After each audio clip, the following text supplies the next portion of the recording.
5 दोन्ही 10, 10शी 0 हातचा आला 1, त्यानंतर बेचोक 8, बेचोक 8 आणि 1 हातचा विसरायचा नाही 9.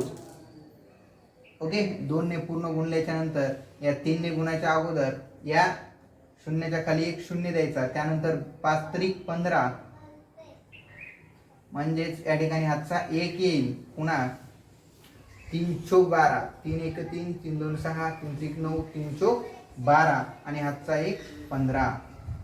म्हणजेच पुन्हा या संख्यांची बेरीज करायची. बेरीज केल्याच्या नंतर जे उत्तर येईल ते उत्तर आपलं 9 आणि 5. 9 आणि 5 किती होतात? 9, 10, 11, 12, 13 आणि 14. म्हणजे 14शी 4 हातचा आला 1. आता या ठिकाणी एक यासमोर संख्या नाही म्हणून या संख्येमध्ये तो ॲड करायचा पुढील संख्यामध्ये. 5 आणि 1 6, 1शी 1 म्हणजेच आपलं उत्तर येईल 1640. ओके, आता या ठिकाणी पहा गुणाकाराचं साईन आहे. ओके, 5 ने 7 ला गुणायचं आहे. आपल्याला 5 चा पाढा माहीत असणं गरजेचं आहे. ओके, 5 चा पाढा 7 पर्यंत जर म्हटलं आपण तर 5 1 5, 5 2 10, 5 3 15, 5 चोक 20, 5 5 25, 5 6 30, 5 7 35, 5 7 35, 35 म्हणजे 35. ओके, 35 चे हे 5 या ठिकाणी येतील आणि हे 3 कॅरी समोर वरी डोक्यावर. ओके, त्यानंतर 5 चा पाढा 8 पर्यंत 5 1 5, 5 2 10, 5 3 15, 5 चोक 20, 5 5 25, 5 6 30, 5 7 35, 5 8 40. किती? 5 8 40. 40 मध्ये ते कॅरी 3 मिळवले. 41, 42 आणि 43. किती? 43. म्हणजेच या ठिकाणी तुम्हाला 43 डायरेक्ट लिहिता येतात. त्यानंतर 1 ने आपण मल्टिप्लाय करणार आहोत, गुणाकार करणार आहोत. त्या अगोदर एक शून्य द्यायचा, कारण की 1 हा दशक स्थानी आहे. ओके, मी तुम्हाला 1 चा नियम सांगितला आहे. काय सांगितलेला आहे? ज्या संख्येला जर 1 ने गुणलं किंवा एखाद्या संख्येने 1 ला जर गुणलं तर उत्तर तीच संख्या येत असते जी संख्या दिलेली आहे. म्हणजेच 8 7च येणार या ठिकाणी. 8 आणि 7 87 येणार. ओके, मग याची काय करायची? बेरीज करायची. मग यांची बेरीज 5 आणि 0 5, 7 आणि 3. बघा या ठिकाणी आता 7 आणि 3 म्हणजेच 7 8 9 10. 10 आलेले आहेत म्हणून 10च ठेवायची नाही. हातचा एक वरी समोर ठेवायचा. ओके, शून्य घ्यायचं त्या ठिकाणी. आणि त्या ठिकाणी 10 ठेवताल, या ठिकाणी 12 ठेवताल, उत्तर चुकेल. या ठिकाणी बघा 10 ठेवल्यावर हातचा एक वरी आला. 8 आणि 4 किती होतात? 8 आणि 4 9 10 11 आणि 12 आणि हातचा 1 13. म्हणजे त्या ठिकाणी 1305 हे आपलं या गुणाकाराचं उत्तर मिळेल. ओके, बघा आता या ठिकाणी 2 ने पुन्हा 8 ला गुणायचं आहे. 2 8 16 हातचा आला 1, बेत्रिक 6, 6 आणि 1 7 आणि 1 ने गुणल्यावर कोणत्याही संख्येला उत्तर तीच संख्या येते. लक्षात ठेवा. 6 आणि 1 7, 7 आणि 8 15, हातचा आला 1 4. ओके, 456. अशा पद्धतीने तुम्हाला प्रत्येक गुणाकार करता आला पाहिजे. आता या ठिकाणी 6 ने 2 ला गुणलं तर किती येईल उत्तर बेटा? 6 ने 2 ला गुणलं. किंवा आता तुम्हाला बरेचसे विद्यार्थी एवढे हुशार असतात की त्यांना 16चा पाढा पाठ असतो. ओके, फक्त 16चाच पाढा पाठ असणारे विद्यार्थी हुशार असतात. तुम्ही आहेत की नाहीत मला माहीत नाही सध्या, परंतु निश्चितच तुमचा या टॉपिकवरचा रिझल्ट पाहून मला कळेल. मग 16चा जर आपण डायरेक्टली 16 ने जर काय त्या संख्येला जर गुणलं तरी आपलं उत्तर बरोबर येऊ शकतं. मग या ठिकाणी 16 दुनी 32 जरी डायरेक्ट केलं तरी तुम्हाला लिहिता येतं. पण बरेचसे विद्यार्थी या ठिकाणी गोंधळून जातात, म्हणून मी तुम्हाला पुढच्या टॉपिकमध्ये तुम्हाला निश्चितच ते समजून सांगेल डायरेक्टली कशा पद्धतीने. आता या पद्धतीने आपण ज्या पद्धतीने सॉल्व करत आलो ते पहा. 6 2 12 हातचा आला 1. ओके, 7 सकून 42, 42 आणि 1 43. 0 1 ने गुणायच्या अगोदर 1 ने गुणणे म्हणजे 72, 2 5 7 आणि 4 11. ओके, या ठिकाणी सेम त्याच पद्धतीने 7 सकून 42, 42 ला 2, 7 सकून किती दिले बेटा? 42, 42 ला 2, 4 4, 7 8 56, 56 आणि 4, 56 आणि 4 किती होतात? 60. मग एकने गुणणं म्हणजेच काय 6 आणि 8 जशाला तसे 2 6 8 आणि 6 14 ओके म्हणजेच 1462 अशा पद्धतीने तुम्हाला प्रत्येक गुणाकाराचं उत्तर फाइंड करता आलं पाहिजे ओके। आता आपण या ठिकाणी 2 अंकी संख्यांचा गुणाकार आपण अभ्यासलेला आहे। आता 3 अंकी संख्यांचा गुणाकार कशा पद्धतीने केला जातो त्यानंतर त्यावर शाब्दिक उदाहरणं कशा पद्धतीने केले जातात आणि त्यावर तुम्हाला परीक्षेच्या दृष्टिकोनाने लॉजिकली कसे प्रश्न विचारले जातात हे पाहूया ओके।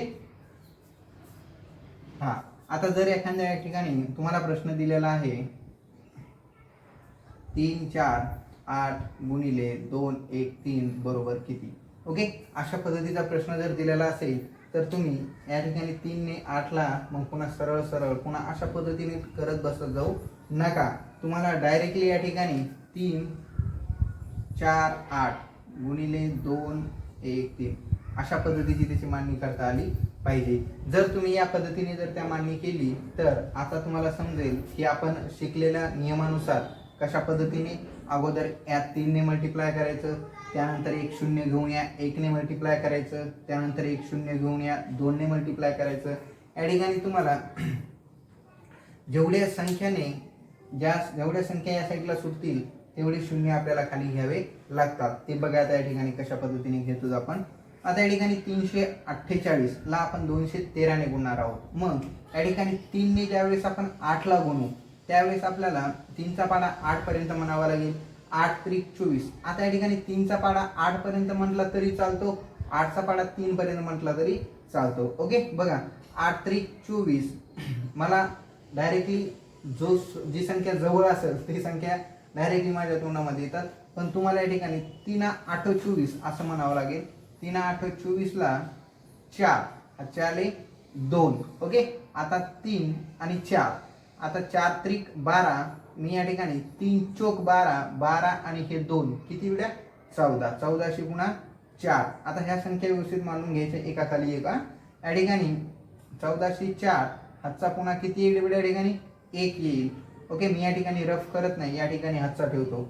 या ठिकाणी मला 3 त्रिक 9 9 आणि हातचा 1 10 ओके। अशा पद्धतीने आपण या 3 ने काय करून घेतलेलं आहे अगोदर गुणून घेतलेला आहे पूर्ण संख्येला। आता आपण या 3 ने न गुणता 3 ने पूर्ण गुणून घेतल्याच्या नंतर त्याच्या समोरची संख्या 1 आहे 1 ने डायरेक्टली न गुणता एक शून्य घ्यायचं विसरायचं नाही। मी या ठिकाणी रेड पेनने लिहून देतोय हा शून्य महत्वाचा आहे लक्षात ठेवा। दशकच्या स्थानच्या अंकाने आपण ज्यावेळेस सुरुवात करायच्या अगोदरच एकक स्थानच्या अंक या ठिकाणी मोकळा करून ठेवायचा आणि त्या ठिकाणी शून्य द्यायचं ओके। त्यानंतर 1 ने कोणत्याही संख्येला गुणलं तर उत्तर तीच संख्या येते नियम लक्षात ठेवायचा। बे 1 8 8 1 4 4 1 3 3 ओके। चला त्या ठिकाणी मी 3 4 8 जशाला तशी लिहून ठेवतो। आता आपण या ठिकाणी 1 ने सुद्धा काय केलेलं आहे बेटा गुणाकार करून घेतलेला आहे। आता 2 ने गुणाकार करतो समोर 2 संख्या दिलेल्या आहेत म्हणून ही एकक स्थानची एक संख्या आणि दशक स्थानची एक संख्या सोडून कारण की ही संख्या ही शतकच्या स्थानी आहे ओके। शतक म्हणजे किती रे बेटा 100 100 म्हणजे 2 शून्य आपल्याला काय करावं लागतील त्या ठिकाणी लिहावे लागतील त्या 2 संख्या प्लेस सोडून। म्हणजे आता या ठिकाणी जी संख्या येईल ही संख्या 2 ने न गुणता 200 ने गुणून येईल ओके। ऑलरेडी या ठिकाणी 2 ने न गुणता किती संख्येने गुणून येणार आहे ती 200 ने। मग ते कशा पद्धतीने तर बघा या ठिकाणी ज्या वेळेस आपण 1 ने गुणलं ओके त्यावेळेस उत्तर किती येणार पाहिजे होतं आपल्याला तीच संख्या यायला पाहिजे होतं परंतु या ठिकाणी तीच संख्या आलेली आहे का नाही एक्स्ट्रा शून्य आलेला आहे म्हणजे 10 ने गुणलेला आहे त्या ठिकाणी समजतंय। त्याच पद्धतीने 2 शून्य घेतले म्हणजे 2 ने न गुणता 200 ने गुणलेले लक्षात ठेवा। या ठिकाणी 8 2 16 16 किती दिले बेटा 6 16 6 चला 1 बेचोक 8 8 आणि 1 9 हातचा येणार आहे का काही नाही। ज्यावेळेस 2 अंकी संख्या येईल त्याच वेळेस हातचा ठेवायचा अन्यथा एक्स्ट्रा सर काही हातचा आला नाही म्हणून उगीच ठेवला खाली बी 9 लिहिले वरी बी 9 ठेवले अशा पद्धतीच्या चुका करायच्या नाही। बेत्रिक 6 6 हातचा एकही नाहीये म्हणून डायरेक्टली 6। मग या ठिकाणी या सर्व तिन्ही संख्यांची काय करायची बेरीज करायची 4 0 0 4 येतील 4 आणि 8 12, 12 आणि 0 12 आणि 0 किती होतील रे बेटा 12, म्हणजे हातचा आला 1. ओके, 6 आणि 4 10, 10 आणि 0 10 आणि हातचा 1 11, 11शी 1 हातचा आला 1. या ठिकाणी 1 आणि 1 2, 2 आणि 3 5, 5 आणि 9, 5 आणि 9 14, किती होतील 14. बघा 9 9 10 11 12 13 आणि 14, 14शी 4 हातचा आला 1, 1 आणि 6 7, म्हणजेच या पद्धतीने तुमचं उत्तर 74,124 या दोन संख्येचं उत्तर येईल. त्यावेळेस तुम्हाला पर्यायामध्ये या ठिकाणी 74,124 एखाद्या ठिकाणी उत्तर पाहायला मिळेल. ओके, अशा पद्धतीने तुम्ही जर आडव्या पद्धतीची जर मांडणीचा गुणाकार आला असेल तर तुम्ही स्टेप बाय स्टेप एक स्टेप झाल्याच्या नंतर 1 0 घ्यायचं, दुसऱ्या स्टेपच्या वेळेस 2 0 घ्यायचे. ओके, अशा पद्धतीने स्टेप बाय स्टेप सॉल्व्ह करत जायचं आणि त्यांची बेरीज करायला त्या संख्या व्यवस्थित एकाखाली एक मांडायच्या. ओके, बरेचसे विद्यार्थी इकडची संख्या इकडे इकडची संख्या तिकडे जर केलं तर तुमचं उत्तर त्या ठिकाणी बेरजेमध्ये सुद्धा आडवं तिरवं येईल, म्हणून तुम्ही उत्तर त्या ठिकाणी मार्क लॉस करून घेताल, ते होऊ द्यायचं नाही. ओके, मांडणी व्यवस्थित आणि सुरळीत करायची आणि ती प्रॅक्टिसच तशी करायची सुरुवातीलाच. First impression is the last impression लक्षात ठेवायचं. सुरुवातीला तुम्ही कशा पद्धतीने शिकून घेतात त्याच पद्धतीने तुम्ही शेवटपर्यंत शिकून घेत असतात. जर सुरुवातीला जर तुम्ही लक्ष न देता अशा उगाच चला सर शिकवायलेत आपण लक्ष द्यायलो, आपले पॅरेंट्स आपल्यावर लादायलेत अभ्यासक्रम म्हणून करायचं, अशा पद्धतीने करताल तर शेवटपर्यंत तसंच करत राहताल. आणि स्वतःच्या मनाने जर आता जर शिकायला सुरुवात करताल तर शेवटपर्यंत स्वतःच्या मनाने शिकून घेताल आणि आहे. ओके, बघा या ठिकाणी आता तुम्हाला ना आडवी मांडणीचंही उभे मांडणीचं कशा पद्धतीने फरक जाणून दिला समजून सांगितलं आहे. उभी मांडणी व आडव्या मांडणीचं कशा पद्धतीने त्याचे सॉल्व्ह करायचं. मग आता या ठिकाणी काही एक्झाम्पल काय येतात, लॉजिकल एक्झाम्पल येतात. लॉजिकल एक्झाम्पल म्हणजेच कसे की ज्या पद्धतीने या ठिकाणी मी आता संख्या घेतो 6 2 5.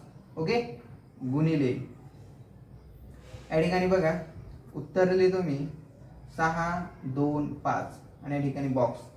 मग तर बॉक्सच्या ठिकाणी कोणता अंक येईल अशा पद्धतीचा प्रश्न विचारलेला असतो. मग सरळ सरळ आपल्याला गुणधर्मावर अशा पद्धतीचा प्रश्न दिलेला असतो किंवा एखाद्या नियमावर आधारित असा प्रश्न दिलेला असतो. मग किंवा तुम्हाला लॉजिकली ओरली प्रश्न माइंडेडली प्रश्न म्हणजे आपल्याला आपल्या दिमागामध्ये तो प्रश्न तयार करता आला पाहिजे, त्याचं उत्तर फाईंड करता आलं पाहिजे, अशा पद्धतीचा प्रश्न या ठिकाणी दिलेला असतो. मग आपल्याला सांगितलेलं आहे की आता बॉक्सच्या ठिकाणी कोणती संख्या असेल, उत्तरही काढून दिलेलं आहे. मग तुम्हाला या ठिकाणी समजायला पाहिजे की कोणत्याही संख्येला आता वरची संख्या आणि खालची संख्या सारखीच आहे. मग आपला नियम सांगतो एकचा की जर एकने कोणत्याही संख्येला जर गुणलं तर उत्तर तीच संख्या येते. म्हणजे त्या ठिकाणी गुणक काय असणार आहे मित्रांनो, 1 असणार आहे. गुणक काय असणार आहे 1, म्हणजे त्या बॉक्सची व्हॅल्यू काय असणार आहे 1. लक्षात ठेवा. अशा पद्धतीचे प्रश्न तुम्हाला वारंवार परीक्षेला विचारलेले असतात. मग या ठिकाणी तुम्हाला एक प्रश्न मी पुन्हा या ठिकाणी तयार करून देतो त्याच पद्धतीचा 3 2 6 गुणिले x. ओके, बरोबर. आता या ठिकाणी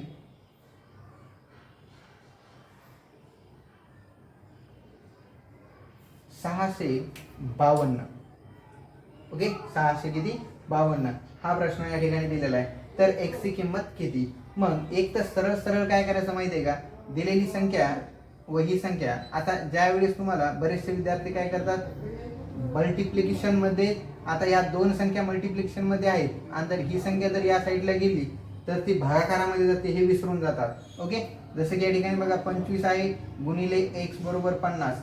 ओके, म्हणजेच ही संख्या मल्टिप्लिकेशनची जर आपण या साईडला जर नेली तर ती भागाकारामध्ये जात असते. लक्षात ठेवा. म्हणजेच x ची किंमत आपल्याला मिळेल 25 2 50, म्हणजे या ठिकाणी 2 येतील. अशा पद्धतीने आपण फाइंड करू शकतो. परंतु जर मोठी संख्या दिलेली असेल तर या ठिकाणी लॉजिकली जे पर्याय दिलेले असतात ते पर्याय पाहायचे. ओके, ते पर्याय पाहायचे आणि पर्यायावरून आपल्याला या ठिकाणी दोन्ही पद्धतीने सॉल्व्ह करता येतं. आता या ठिकाणी पर्यायावरून तुम्ही म्हणताल सर 4 पर्याय ठेवायचे, मग उत्तर पूर्ण 4 वेळा मल्टिप्लिकेशन करावं लागत, म्हणजे आमचं एका प्रश्नाचं 4 वेळा वाया जाईल टाइम. मग आम्ही कसं करावं, तर 4 वेळेचा टाइम वाया घालायची आवश्यकता नाहीये. तर या ठिकाणी फक्त लक्षात ठेवायचं, x ची किंमत आपल्याला काढायची, म्हणजेच ते x गुणक आहे. x काय आहे, गुणक आहे. म्हणजेच आपल्याला या ठिकाणी 3, 2, 6 गुणिले माहिती नाहीये, फक्त या ठिकाणी उत्तर माहिती दिलेलं आहे करून. मग या ठिकाणी गुणक जर आपल्याला फाइंड करायचं असेल तर सुरुवातीला आपण कोणत्या संख्येला गुणतो लक्षात ठेवायचं, 6 ला गुणतो. ओके, 6 ला जर आपण गुणलं तर अशी कोणती संख्या आहे तिला 6 ने गुणल्याच्या नंतर एकक स्थानी 2 येणार आहे. ओके, पूर्ण संख्येला गुणत बसायची आवश्यकता आहे का, नाही. मग 4 ने जर आपण गुणाला सुरुवात केली तर किती येणार आहे, 6 चोक 24. या ठिकाणी 4 आहेत का ठेवण्यासाठी, नाही, म्हणून 4 येणार नाही. 1 ने जर गुणलं तर 6 येणार नाहीत. 5 ने जर गुणलं तर 6 पंचे 30 म्हणजे 0 येणार नाही. 2 ने गुणलं तर बेसक 12. बघा या ठिकाणी 2 ने जर गुणलं तर बेसक 12, 12 2 म्हणजे या ठिकाणी 2 येईल. इथपर्यंत समजतंय. मग या ठिकाणी एक कॅरी राहिला, बेदोनी 4 आणि 1 5, 3 दोन्ही 6 म्हणजेच पर्याय क्रमांक 1. म्हणजे सगळ्या पर्यायाने सगळ्या पूर्ण संख्येला पूर्ण संख्येतील अंकाला गुणायची आवश्यकता पडत नाही. एकच स्थान पाहायचं, तेच लॉजिक आहे, तेच या ठिकाणी महत्वाचं आहे. तुम्ही कमी वेळेमध्ये हार्ड प्रश्न नसतानाही ते कशा पद्धतीने त्याला इझी करतात हे तुमचं चेक केलेलं त्या ठिकाणी जातं. मग तुम्हाला यासारखे प्रश्न सॉल्व्ह करता आले पाहिजे. बघा या ठिकाणी ज्या वेळेस तुम्हाला 0 ने गुणाकार करायचा दिलेला असतो त्यावेळेस त्या संख्येचं उत्तर डायरेक्टली 0 लिहायचं, कितीही संख्या असो. अथवा जर तुम्हाला -34 गुणिले 2, आता या ठिकाणी मी आपल्या गुणधर्मावरील काही एक्झाम्पल देतो. 82 - 4 34 गुणिले 0 84 गुणिले -1. ओके, चला तर आता हे प्रश्न सॉल्व्ह करायचे आपल्याला आपल्या गुणधर्मानुसार. ओके, मी तुम्हाला काही गुणाकाराचे गुणधर्म अगोदर दिले होते, धनसंख्येचे आणि ऋण संख्येचे. ते जर आठवत असतील तर एक संख्या या ठिकाणी ऋण आहे, एक संख्या ऋण आहे, एक संख्या धन आहे. मग एक संख्या धन आणि एक संख्या ऋण असेल तर उत्तर ऋण संख्या येते, एवढं मी तुम्हाला सांगितलं होतं. मग या ठिकाणी या संख्येचा गुणाकार करायचा डायरेक्टली. म्हणजे या ठिकाणी 2 ने 4 ला जर गुणलं तर उत्तर 8 येतं आणि 2 ने पुन्हा 3 ला गुणलं तर उत्तर 6 येतं. म्हणजेच 2 चोक 8 2 6. पण या ठिकाणी एक संख्या मायनस मध्ये आहे, एक संख्या ऋण आहे, म्हणून त्या ठिकाणी ऋण संख्येचं साईन येणार. ओके, जर तुम्ही या ठिकाणी 68 जर ठेवले तर उत्तर तुमचं चुकेल. ओके, या ठिकाणी ऋण संख्येचं साईन ठेवायचं. या ठिकाणी बघा 82 आहेत, म्हणजेच 2 चोक 8 आणि 8 चोक 32. पण या ठिकाणी एक ऋण संख्या आहे आणि एक धन संख्या आहे, म्हणून ते जे एवढं जे काही उत्तर येणार आहे 328 ते ऋण येणार आहे. ओके, धन येतील का, नाही, ऋण आहे ते दर्शवण्यासाठी तुम्हाला त्या ठिकाणी मायनसचं साईन ठेवावं लागेल. कोणत्याही संख्येला 0 ने जर गुणलं तर ती संख्याचं उत्तर 0 येतं आणि कोणत्याही संख्येला 1 ने जर गुणलं तर त्या संख्येचं उत्तर तेच येतं, परंतु 1 हे ऋण आहे म्हणून या ठिकाणी ऋणाचं साईन द्यायला विसरायचं नाही. अशा पद्धतीने तुम्हाला धन व ऋणाच्या वरील आधारितही प्रश्न सॉल्व्ह करता आले पाहिजे. ओके, आता मल्टिप्लिकेशनच्या म्हणजे गुणाकाराच्या काही पदावल्या असतात. मग पदावल्या कशा पद्धतीने असतात त्या पहा. म्हणजे पदावल्या म्हणजे काय बेटा, एक गुणाकार परंतु तो जास्त वेळा दिलेला असतो, तो जास्त संख्येमध्ये दिला असतो. तो कशा पद्धतीने, गुणिले 5, ओके, अधिक 30 गुणिले 2 अधिक 4 गुणिले 5. अशा पद्धतीने तुम्हाला गुणाकार करायचा, सोडवा. मग याचा प्रश्न दिलेला असतो सोडवा म्हणून. मग या ठिकाणी आपल्याला 5 त्रिक 15 एक एक ब्रॅकेट अगोदर सॉल्व्ह करता आला पाहिजे. एक एक ब्रॅकेट सॉल्व्ह केल्यावर त्याचं जे चिन्ह दिलेलं आहे ते चिन्ह त्याच्या समोर द्यायला विसरायचं नाही. नाहीतर तुम्ही म्हणताल सर 2 चिन्ह आहेत म्हणून या ठिकाणी असं देऊन टाकूया आणि त्याची उभी मांडणी करूया, त्या पद्धतीनेही जमेल. परंतु त्या ठिकाणी तुम्ही बरेचसे काय होतात त्या ठिकाणी ह्या पद्धतीने करायला एखाद्या वेळेस तुमचा हा गुणाकार या ठिकाणी मिस्टेक होऊ शकते, म्हणून स्टेप बाय स्टेप करत जायचं. या ठिकाणी 60 येतील. ओके, 0 ॲज 0 3 दोन्ही 6. त्यानंतर या ठिकाणी 4 पंचे 20. अशा पद्धतीने तुम्हाला याची आडवी मांडणी करता येते किंवा या पद्धतीने मांडल्याच्या नंतर जर तुम्ही अशा पद्धतीने जर घ्यायचं म्हटलात तर मग घेऊ शकतात, परंतु या ठिकाणी तुम्हाला डायरेक्टली करते वेळेस अगोदर याचं त्या संख्याचा जो गुणाकार आहे तो संख्याचा गुणाकार अगोदर तुम्हाला आडव्या मांडणीमध्येच मांडावा लागेल. ओके. मग या ठिकाणी जर तुम्हाला आडव्या पद्धतीचे जर गुणाकार येत नसेल, या ठिकाणी एकक स्थानी असणाऱ्या संख्यांचा अगोदर बेरीज करायची, त्यानंतर 2 आणि 6 आणि 1 हे दशक स्थानी आहेत, म्हणजेच यांचा गुणाकार यांची बेरीज येणार आहे 9. ओके. 0 0 0 5, त्यानंतर 2 आणि 4 6 8 8 आणि 1 9.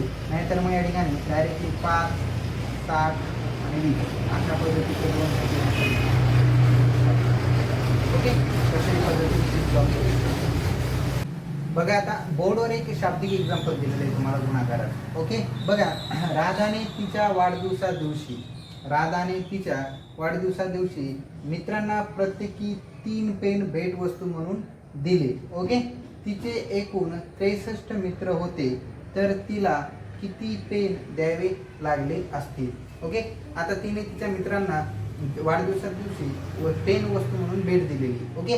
आणि प्रत्येक मित्राला किती 3 पेन दिलेले आहेत. आता प्रत्येकाला 3 जर एका मित्राला 3 पेन जर दिले असतील तर त्याच्याकडे सर्व मित्र किती आले होते, 63 मित्र आले होते. तर मग तिला एकूण किती पेन द्यावे लागले असतील.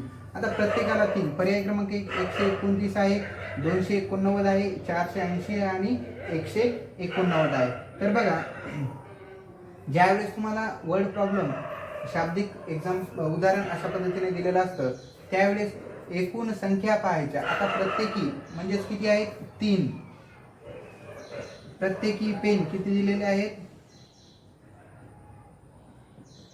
3, आणि एकूण मित्र किती आहे 63. ओके.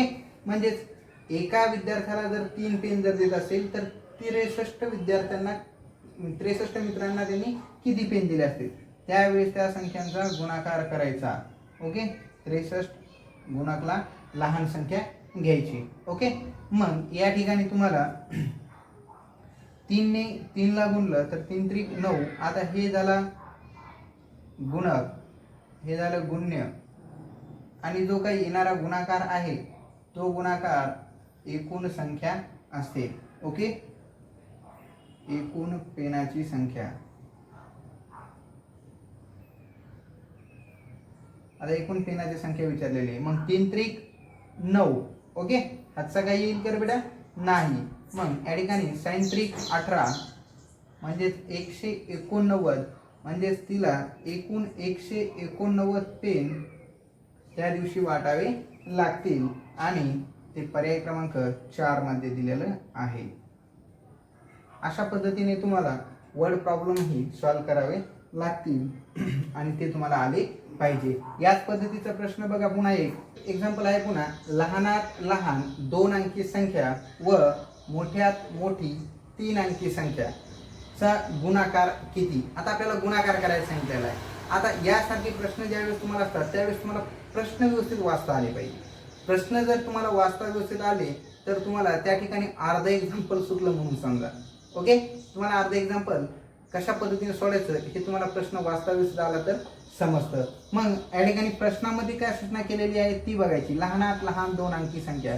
मग लहानात लहान 2 अंकी संख्या कोणती आहे ती माहीत असणं गरजेची आहे. लहानात लहान 2 अंकी संख्या 10 आहे. ओके. मग त्यानंतर लहानात लहान 2 अंकी संख्या 10 आहे, तर मोठ्यात मोठी 3 अंकी संख्या, मोठ्यात मोठी 3 अंकी संख्या, मोठ्यात मोठी 3 अंकी संख्या 999. ओके. या 2 संख्यांचा गुणाकार किती. मग आता आपल्याला 2 संख्या मिळालेल्या आहेत. ओके. मग 99 गुणिले 999 गुणिले 10 यालाच आपण अशाही पद्धतीने लिहू शकतो. आता एक लक्षात ठेवायचं, गुणाकारामध्ये 10, 100, 1000, 10,000, 1,00,000, 10,00,000 कितीही संख्या असू द्या, जर त्या अशा पटीने जर येत असतील शून्याच्या, तर वरची जेवढी संख्या आहे तेवढी संख्या खाली लिहायची आणि जेवढी शून्य आहे तेवढी शून्य मांडून घ्यायचे. म्हणजेच कसे, तर या ठिकाणी बघा हा 0 1 आहे, मग 1 0 मांडून घ्यायचा. 1 0 मांडून घेतल्यानंतर जी संख्या राहील ती संख्या या ठिकाणी मांडून घ्यायचं त्याचं फायनल उत्तर. कारण की 0 व 1 चा नियम, या ठिकाणी कोणता नियम लागू होतो, 1 व 0 चा. कोणत्याही संख्येला जर 0 ने जर गुणलं तर उत्तर काय येतं, 0 येतं. म्हणजेच या ठिकाणी 0, आणि कोणत्याही संख्येला 1 ने जर गुणलं तर उत्तर काय येतं, तीच संख्या येते. म्हणजेच त्यासमोर फक्त ते 0 ठेवायचं. कळलं का, त्यासमोर फक्त ते काय करायचं, 0 ठेवायचं. आपोआप ती संख्या उत्तर तयार होईल. म्हणजे 100 असतील तर 2 0 ठेवा, 1000 असतील तर 3 0 ठेवा, 10,000 असतील तर 4 0 ठेवा. जेवढे 0 असतील तेवढे 0 त्या संख्येच्या समोर ठेवायचे. ओके. आणि या ठिकाणी लहानात लहान मोठी संख्या, लहानात लहान संख्या, मूळ संख्या, प्राईम संख्या, वर्ग संख्या, या संख्या सगळ्या पाठांतर करा. गणितामध्ये पाठांतराला खूप महत्त्व आहे. जर तुम्हाला वेळ कमी वेळेत जर जास्त एक्झाम्पल सोडवायचे असतील तर तुम्ही पाठांतरावर लक्ष द्या. वर्ग संख्या पाठांतर करा, मूळ संख्या पाठांतर करा, प्राईम म्हणजे तुम्हाला संयुक्त संख्या पाठांतर करा, त्यानंतर वास्तव संख्या, परिमेय संख्या, या संख्यांच्याच क्रिया दिलेल्या असतात. गुणाकारामध्ये बऱ्याचशा क्रिया त्या संख्येवर आधारित असतात, लक्षात ठेवा. ओके. प्रत्येक संख्यांचा प्रकार मागील पाठामध्ये पहा, आपण प्रत्येक संख्यांचा प्रकार मी तुम्हाला शिकवलेला आहे. त्यामध्ये गुणाकार कशा पद्धतीने केलेला आहे तेही या ठिकाणी तुम्हाला अभ्यासणं गरजेचं आहे. ओके. चला, तर यावर आधारित तुम्हाला पुन्हा आजच्या पाठामध्ये आपण गुणाकार या घटकामध्ये 2 अंकी संख्यांचा, 3 अंकी संख्यांचा, 4 अंकी संख्यांचा, त्यामध्ये गुणक, गुण्य व गुणाकार हे 3 महत्त्वाच्या बाबी, त्यानंतर धनसंख्यांचा व ऋण संख्यांचा गुणाकाराचे गुणधर्म, त्यानंतर तुम्हाला 0 व 1 चा गुणधर्म, उभ्या मांडणीचा आडवी मांडणी करून कशा पद्धतीने सॉल्व्ह करायचे, त्यानंतर तुम्हाला शाब्दिक एक्झाम्पल कशा पद्धतीने तयार करायचं, वेगवेगळे प्रकारचे तुम्हाला मी या ठिकाणी समजून सांगितलेले. जर ह्या सर्वांचा जर अभ्यास तुम्ही व्यवस्थित केला तर गुणाकारावरील कोणताही प्रश्न तुम्हाला वाया जाणार नाही. प्रत्येक प्रश्न तुम्ही सॉल्व्ह करू शकता. ओके. चला.